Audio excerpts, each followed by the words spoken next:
podcast where we put you on the map. This is Ron Costa broadcasting live from the Mappable USA studios in Las Vegas, Nevada. And folks, today we're going to talk about maybe one of the biggest problems in crowdfunding. We're going to bring that to light, maybe give some solutions on how to fix it. Before we get going with that, let's introduce Vicky Hutchmala from the World Token Market. Vicky, how you doing today?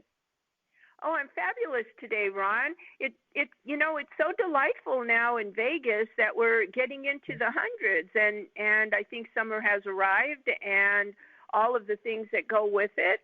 But today, as you say, we have one of our repeat guests, and we're going to talk about, a lot of times we have our guests on and they tell us what they're doing, then we have them on again as a follow-up, and they tend to be doing things much more exciting than when we first talked to them, and that's the case with Shane today.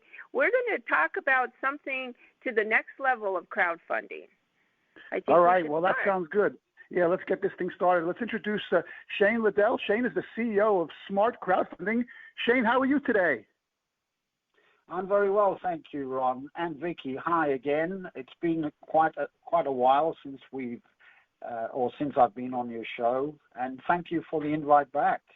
I have quite a bit of exciting news to share, and looking forward to chatting with you guys.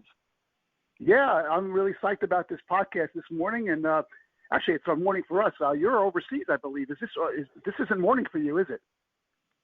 No, it's now just after 6 p.m. Oh UK boy, see that? I arrived. This is even better. You're taking the time out at dinner time to talk to us on the podcast. This is great. We're really happy to have you on again. But Shane, you brought the house down on the last podcast that we did with you. But maybe somebody didn't hear the last one. So before we get started in this one, maybe we can get a little bit of background on yourself. Sure. I'm Shane Liddell, as you mentioned. I'm CEO of Smart Crowdfunding. I entered the crowdfunding industry back in May 2012, so this month is my 10th year anniversary.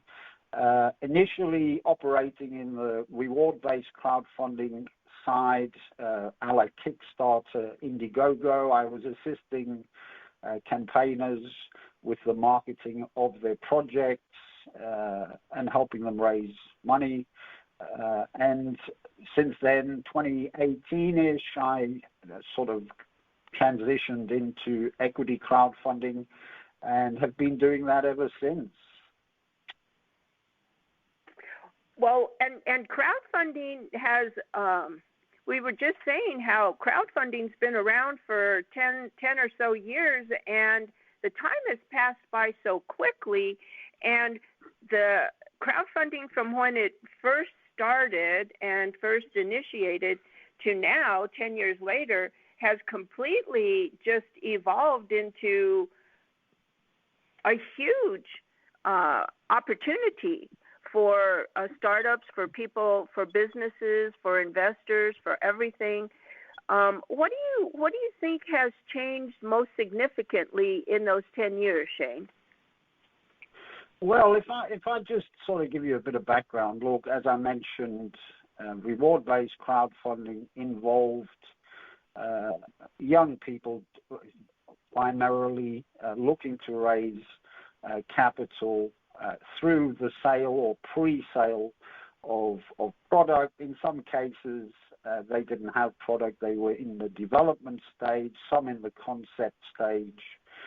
And they were looking to raise money to manufacture and bring their product to market. Now, we have a lot of success stories in the reward-based crowdfunding space.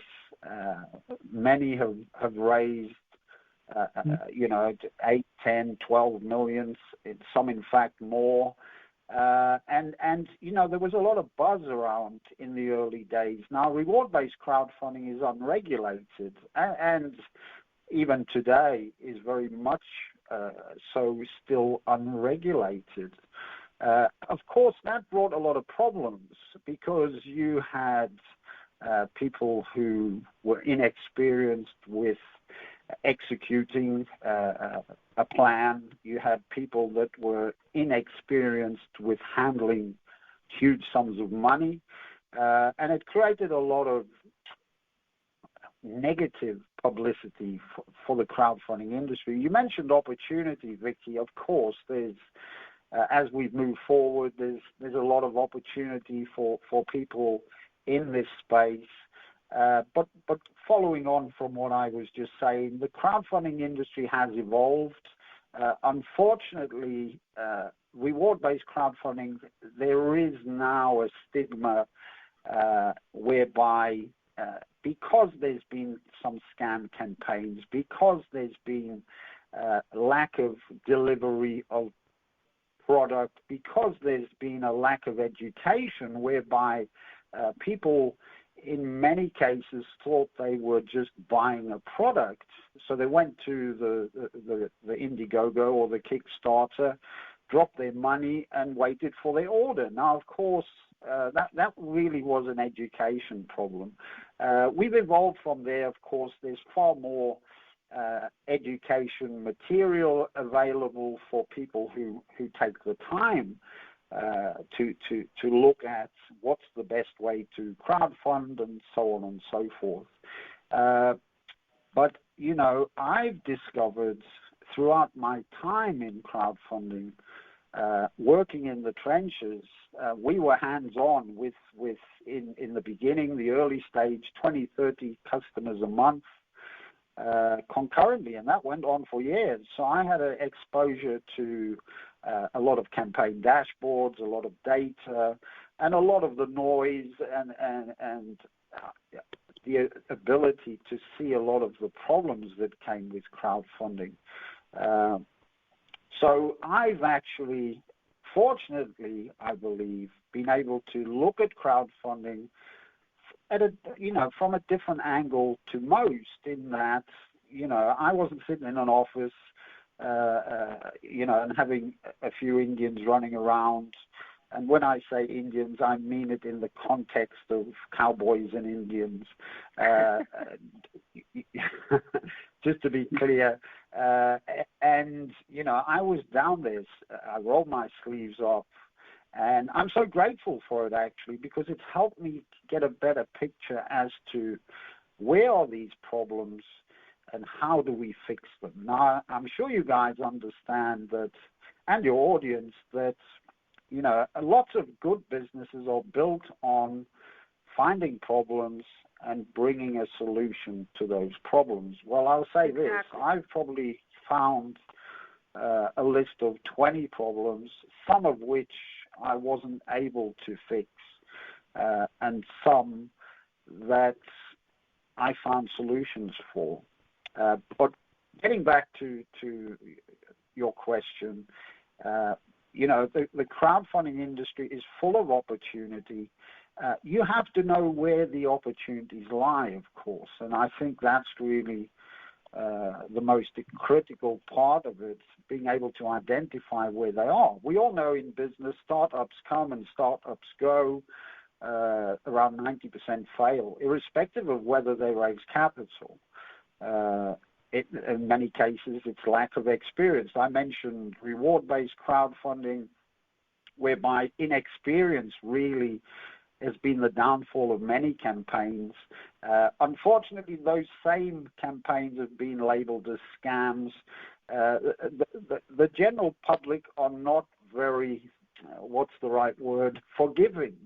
And, it's very easy to be labeled a scammer or a scam, whether you are or you aren't.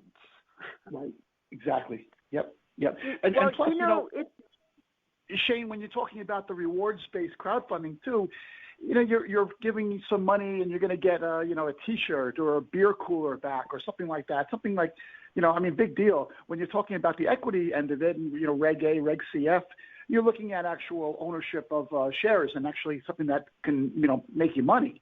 So it's come from such it's almost like a 180-degree turn where people are now saying, okay, well, I'm much more interested in investing in a Reg CF or something like that. And plus the transparency is a little bit better too. Yes. So, look, everything can be improved. And, I'd like to, touch on accountability and transparency. I just want to use, and I know I don't want to and you probably don't want to discuss reward-based crowdfunding in too much detail, but I'm going to use this as an example. You mentioned transparency, accountability. Now, the problem within the reward-based crowdfunding space, as I mentioned, is the things I mentioned in experience. People don't understand how to handle big budgets. Some people have crowdfunded for $100,000 and they've managed to raise $5 million using reward-based crowdfunding. With that comes a whole set of problems. It was very easy for scammers, in fact, to use reward-based crowdfunding with no intention of delivering a product to raise money. I mentioned earlier, it's an unregulated space.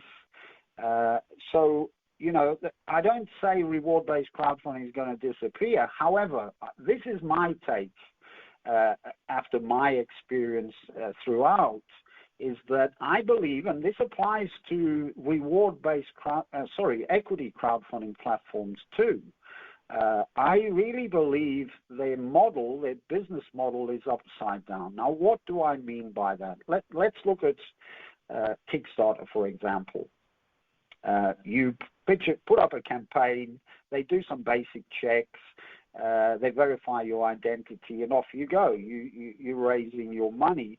Now, in most cases, the customer to Kickstarter is the campaign creator, so the project creator. They're the customer, even though the platform itself takes its percentage of the deal or of the amount raised as a success fee. They have identified their customer incorrectly purely because I believe, and we'll move on to equity crowdfunding in a moment, but I believe that the customer should always be the person who puts the money on the table. Right? That is what happens in any other industry. If I go into a shop and purchase a product, or pop into the Apple store and purchase a phone, in their eyes, I'm their customer. Why? Because I'm the one that's putting the cash on the table. Now, if you look at equity crowdfunding, let's take an example of a portal. You mentioned regulation crowdfunding, RegCF. Their purpose in the market, if you look at their model, is to bring issuers onto their platform. Their focus is on getting as many good, in many cases, good quality deals onto the platform so they too can get a success fee. However, the model is no different to the one I mentioned regarding Kickstarter. Their customer is the person who's the issuer, the person who's raising the money. Now, if you think about it, it's a backwards model. It's completely upside down in that it's actually the investors that are the customers, because it's the investors that put the money on the table, as I mentioned earlier. Now, if you think about a lot of the things going on, and of course, look, this isn't all a bed of roses in this industry. We too have had SEC enforcements and so on. There's been a couple recently. I think two of the major platforms were fined a combined $1.75 million for, let's just call it nefarious behavior in the past, whereby they shouldn't have had some offers on their portal. They shouldn't have had issuers communicating the way they were. It was against the rules. They were sending marketing emails, which they shouldn't have been doing, and so on and so forth. Now, I look at the industry and say, well, accountability, where is the accountability? Now, I'll go back once again to the reward-based crowdfunding and say this. And in fact, I'm in the UK at the moment. The sole purpose is to launch a new startup called XSeedR, that's XSeedR, and our purpose is to fix these problems we see. Now, going back to reward-based crowdfunding, as I mentioned, there's no accountability really from the platform where these call them offers are hosted. Now, one way we can fix that is, first of all, have a business that the model is the right way up and identifying correctly who is the customer here in the transaction. Now, my customer with our new startup platform, it's actually an ecosystem, will be the investor. Why? Because there's an unlimited supply of people that are always looking to raise money. However, there is not an unlimited supply of investors, especially when you treat them badly. Now, if you look at the model in reward-based crowdfunding, the fix is this. The fix is, first of all, treat your backers as the customer, right? Then put in procedures and accountability steps whereby your backers are looked after. What do I mean by that? I'll give you a very simple example. If we bring a project into XSeedR, this is what we're going to do. We're going to, first of all, say to the project creator, you need to set milestones, right? So in other words, they want to raise $500,000. We're going to initially give them the first third of the money that they raise. So let's assume they raise $500,000. They get the first tranche, but it's based on a milestone that they've agreed before they launch their project, right? Once they reach that milestone, those backers that have backed the project, based on consensus, a voting system, they approve, based on a majority, of course, they approve the next tranche of funding to go to that project creator. What does that bring to the industry, to that particular fundraising model? It brings accountability. Through the use of blockchain, we are able to bring transparency. What do I mean by that? I mean that every single transaction that takes place within our ecosystem is going to be recorded on the blockchain, and every single backer will have access to that information. In other words, they click here and it tells you there's your money. It's sitting as a record on the blockchain. And now if you think, let's move forward now into the equity crowdfunding space, and we start implementing some of these protections for investors, protections that will bring better quality deals to the industry, I think you guys can start to see the bigger picture. I hope, anyway. Oh, absolutely. And you just touched on the question that I was going to ask you, Shane. It's like, you know, you have to do due diligence. You have to gather as much information as possible before you do anything so you can make informed decisions. And I think marrying crowdfunding with blockchain basically solves a lot of problems that the scammers and the uninformed got themselves into, because now you're creating a more viable process and platform that kind of eliminates all that stuff, all that scamming and all that taking advantage of people. Yeah, and you know, look, I am very much an advocate for investor protection. I've always been that way. I have, and this is why I've struggled with what I've seen out there, in that, you know, investors are generally treated like second-class citizens, in that, you know, all of the support is there for issuers, in that if you want to manufacture a product, generally a platform can introduce you to a manufacturer or so on. However, the investor themselves have always been treated, as I said, as second-class citizens, and it's wrong. I've always been outspoken. I think you guys know that already. If I'm not happy about something, and because I'm really, you know, so entrenched in the space, and my livelihood is in this space, of course, I'm looking at the industry and thinking ahead to longevity. Now, I'm going to say this. Kickstarter, Indiegogo, if you look at their data, revenue and so on and so forth, it's declined. Their user base has declined.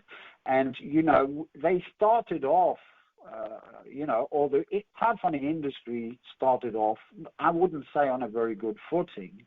that has had an impact on what we're doing today as far as equity crowdfunding is concerned. Because, of course, there's lots of information online today. People want to see, or search scam campaigns. They'll find plenty. People want to find unhappy investors. They're going to find plenty. And it's purely been based on the fact that when we go back to the early Reg CF days, and I'll never forget this day, May 16, 2016, the reason I remember, I was going to launch a Reg CF portal then too. And I saw the Republic, the Start Engine, the WeFunder launch their portals. They only had 2 or 3 deals on each, probably 10 deals between them. And so their focus was on deal flow, which is understandable. However, they've continued throughout with a focus on deal flow. And as I mentioned earlier, I think the model is broken. I think it's upside down. And I worry that if it's not fixed, that, it has an impact on the industry, a negative impact. You mentioned blockchain. Look, blockchain, I mentioned I was going to launch May 16, 2016. I had a conversation with my attorney at the time, and he said, Shane, why don't you watch and just see what happens? It's not always first to market that wins. And I'm really so grateful for that, because what happened? 2017, the crypto industry exploded, not necessarily for good reasons. We had a lot of ICOs, also a lot of scams going on and so on. However, the underlying technology, the blockchain itself, for me personally, I looked at what it can do, and I sort of married the two together and said, well, look, we have these problems within crowdfunding. How can we leverage this new blockchain tech to fix some of these issues we have? And of course, 2017, just so you guys know, I dive into anything that's new generally, roll my sleeves up, and I'm in. And during 2017, I was actually running paid training, showing people how to write smart contracts, how to create tokens. And, it excites me doing that kind of thing. But, ultimately, I see problems and I see solutions, many of which blockchain brings to an industry that needs this kind of thing, to be able to, as I mentioned, transparency and accountability, And that's what we'll be doing. We're leveraging the blockchain. We're bringing accountability. We're also bringing education. Within our ecosystem, we have an education village. And we're going to solve a lot of the problems I've been harping on about, as well as other people in the industry, saying, we need to educate the masses. We need to raise the bar. Of course, a brand new industry in 2016, or Reg CF portals in particular, it's gung-ho, Wild West style. It needs to mature. I believe it's matured. Look, don't get me wrong. I'm not painting a dark picture here. There are some very good things going on. We are seeing more and more money being raised. However, as I said earlier, I'm a little bit concerned that, in the one sector, we've seen decline in many of the statistics, the data. I don't want to start seeing that in the equity crowdfunding space too. So we're going to fix it. We're going to shake up the industry once we move forward. And I'm in the UK right now, putting everything together. The biggest obstacle, of course, is compliance, because we're putting together a global platform whereby if you're in Japan and want to raise money in our ecosystem, we use Japanese or Asian registrations and licensing. In Europe, we use the brand new European passport system, whereby you register with the EU and you can then raise capital for issuers throughout the European Union. And of course, in the UK, we have the FCA, and that's a separate registration. It's a lengthy process, 9 to 12 months, but I'm here to fix the problems the industry has really shown me that need fixing. Yeah, and it's such a big problem too. You look at this stuff and you say, okay, accountability and and transparency is so important. And the beauty of what you're doing is like it's such a simple solution that it's one of those things where why didn't anybody think of this? Why did this take so long? But now you've got this thing going on, and it's great. The XSeedR is the platform that does this, or that's the blockchain platform that this is all riding on, right? Yes, I mean, it's an ecosystem, as I mentioned, and what's going to be within the ecosystem is a rewards-based crowdfunding platform, which we're launching first, in fact. We're going to leverage the blockchain tech, as I mentioned earlier, to bring accountability. We're going to bring in milestones. We're going to bring in voting for backers to release the next transfer of funds for the project creators. What will happen, I think, is we will get a lot of these potential crowdfunders not wanting to come on our platform purely because we're implementing the transparency part, and which is a good thing. We don't want those that are chances and so on or within our ecosystem. We're also going to have an equity crowdfunding portal in the U.S. Registered with FINRA, of course. We were going to run Reg D, Reg CF campaigns, Reg A Plus campaigns. And within the ecosystem, we will have what we call expertise. What do I mean by that? If you're going to raise money, you need an accountant. Lots of startups don't have that, especially the very early stage startups. They don't necessarily even have the most basic people on the team. Some of them are dev guys, technical guys, or product design guys, and so on. And yes, they look at equity crowdfunding as a valuable tool to market themselves and raise money at the same time, and they see the benefits. However, they all need to go find legal counsel. They all need to go find an accountant. We're bringing all of these things together under one umbrella, whereby you come into our ecosystem. It's called actually a fundraising ecosystem, and you get everything you need under one roof. And there's no need to go anywhere else. What else do I mean by that? I mean, look, we all have to market offers. And, my expertise is really in the marketing of these types of offers. But I don't believe that, issuers should have to go outside of a platform to be able to send emails to their list that they're developing. They shouldn't have to go outside of the platform to send SMS messages to their list. They shouldn't have to go outside the platform to do all of the other functional things that are involved in raising capital. So in other words, we're bringing the whole shebang under one roof. So you come into our ecosystem, you have no reason to go anywhere else. Now, the tools and all the bells and whistles we are putting within there, of course, they come from my head in that I've experienced what's lacking, and I believe I know the answer to what's needed. And I really think this is going to raise the bar, and with the hope that the other players in the space will raise their bars too. It's all about fairness. It's all about treating everybody who's involved in a fair way. And right now I don't see that. I see still today the issuers on portals, their deals should not be on there. I still see issuers communication that really is bending the rules.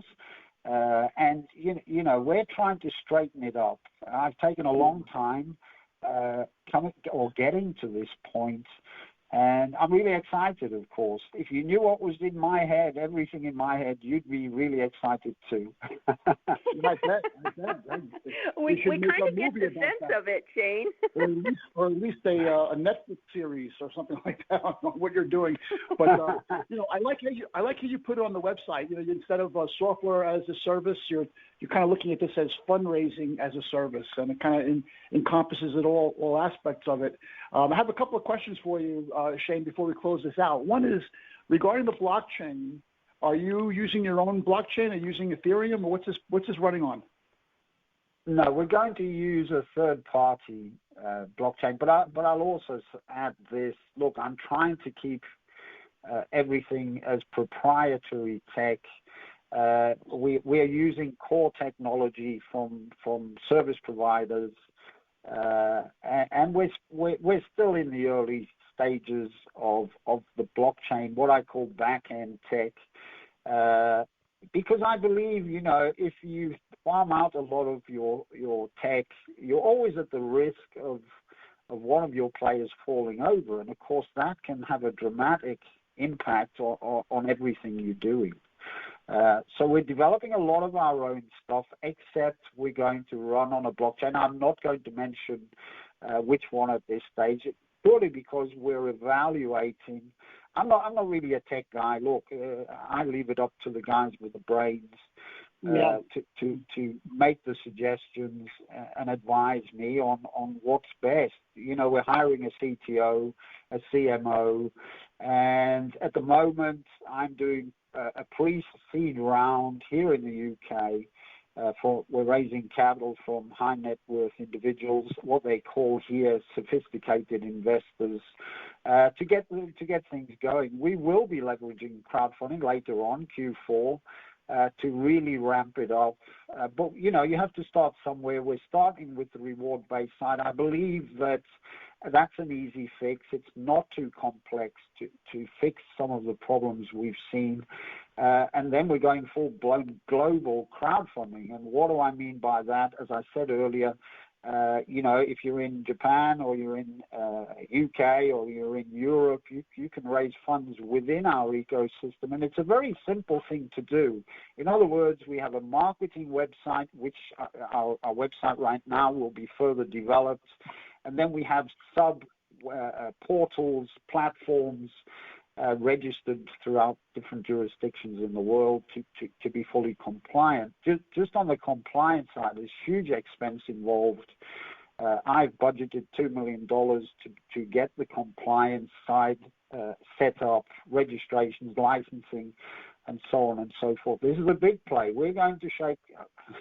When I say we, I should actually say I'm going to shake up this industry on a global basis. I think it's needed. I think it's, as I mentioned earlier, it's going to be beneficial for everybody within the crowdfunding space. And most importantly, it's going to be beneficial and protective for investors. And, my money's on investors. The rest, as I mentioned, there's always ideas. There's always people need money. Deal flow, there's always going to be deal flow. There's not always going to be investors. If they burn their fingers, they have a bad experience, you lose them and they're gone. And they maybe go back to traditional types of fundraising. And that's the last thing we need as an industry. Right. Yeah, exactly. Happy investors are worth their weight in gold. And I'll tell you, they say it's easy. Sometimes it's easy to get investors, but can you get a repeat investor? And that's the real key of a good project. Exactly. Sure. And we know, yes, and Ron, we know from data, if you look at some of the leading portals, an issue will drive investors to an offer through their own marketing dollars. They put into a database. We know from data that more than 70% of them do not invest in other offers. They're gone. They'll invest, they go. So, I don't believe that that is ideal. What I believe in is that you should bring investors in. They should be happy with a return, and they come back for more. And once you have scaled that to the point where you've got a lot coming back for more. I believe the number of 70% that I mentioned earlier, that don't come back, I think we'll probably drop that to 30%, to 20%, ideally 100%, but we know that's not quite possible. Right. Okay, one last question on this before we close this out for Yes. good. The issuers that may be interested in your platform, they could be anywhere in the world. Can they be United States-based, Canada, et cetera? Yes, I mean, what we'll also be doing is bringing companies from other jurisdictions into the U.S. market to set up an operation, and if they want to, they can follow a path from obviously using crowdfunding from an initial crowdfunding campaign to a secondary one to a third campaign, right up to listing on a public market. But we are looking for issuers, of course, and we've set up a separate email for issuers on our website, XSeedR.com. That's XSeedR.com. If you scroll to the footer of the page, we have emails for different people. For example, investors. For issuers, they send an email to launchpad@xseedr.com. Okay, we're going to link that in the Sorry, I got that mixed up. Sorry, let me just correct myself there. Yeah. It's onboarding@xseedr.com. Okay, well, I'll certainly get it right on the show notes for sure. And I guess that's the best way somebody can contact you, too. We're going to link your LinkedIn page on this as well. So one way or the other, that's how people will get in touch with you the best way, right? Yes, and they can always email me directly, Shane, SHANE, @XSeedR.com. Okay. All right. That sounds great. And Vicki, do you have any final questions for Shane or any statements, any closeouts?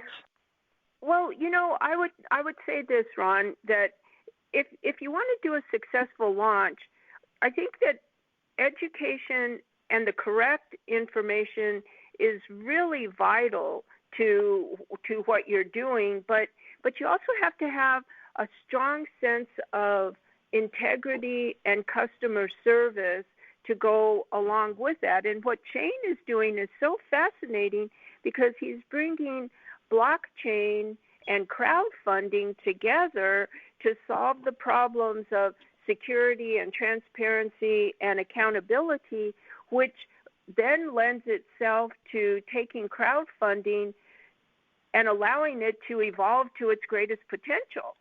This is why we love having you on, Shane, because you're a mover and a shaker and a thinker that makes things happen and takes things to the next level. I love it.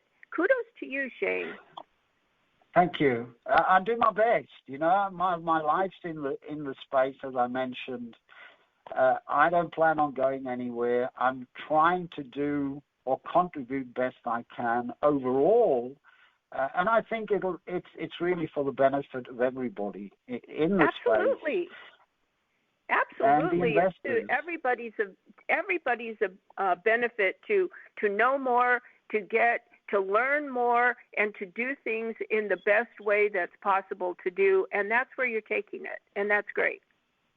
Yeah, exactly. Just before we go, I'd just like to add this. Ron mentioned fundraising as a service. Now, as we all know, we have software as a service. It's very much a buzzword. There are many, many platforms out there that have software as a service solutions. Now, I looked at that space and said, well, as I mentioned earlier, why not bring everything together in one place and whereby we're really offering the tech and the software for them to be able to successfully raise money and communicate with their investors and backers. So the fundraising as a service model, yes, it's something I've coined, and it really is that. Our model really is going to be very different to what you see out there at the moment. We are launching as a subscription service, just like any other SAS platform. As I mentioned, we're bringing in securities attorneys, and everybody else that needs to be involved, whether that's an educator, an accountant, or what have you, all under one roof. Different tiers, depending on who you are within the ecosystem, but it's a recurring revenue model, and it's going to be a fair model for everybody. I really enjoyed being on your show. Thanks again for the invite. And I'm hoping I can come back and give you an update, Absolutely. Probably sometime soon in the future, and let you know how things are going. No Absolutely. question. Shane, thanks so much. We really appreciate you being on again. Too bad you're a 12-hour time zone difference away, so you can't just like hang out and drink a martini with you or something. But maybe one day. I'd love to. But you know what they say, work comes first, unfortunately, especially when you're in the startup business. And then thanks, you guys. can afford the martini. Yeah. So thanks again, Shane. Yeah. Thanks, Nikki, for co-hosting this episode. And folks, you're listening to the Mappable USA podcast at mappableusa.com. If you go to that website, scroll down a little bit, you'll see all our syndication sources. Pick the one you like best, subscribe, and you'll never miss another one of our episodes. If you want to be a guest on the show like Shane was today, there's a guest tab there. Fill that out. We'll see what we can do about getting you on the show. And if you like what you heard, send us an email at info@mappableusa.com, or just leave a comment on whatever page you're listening to this on right now. So thanks for listening. Thanks for your support. We'll be at you next time with another Mappable USA podcast. Have a great week, everyone.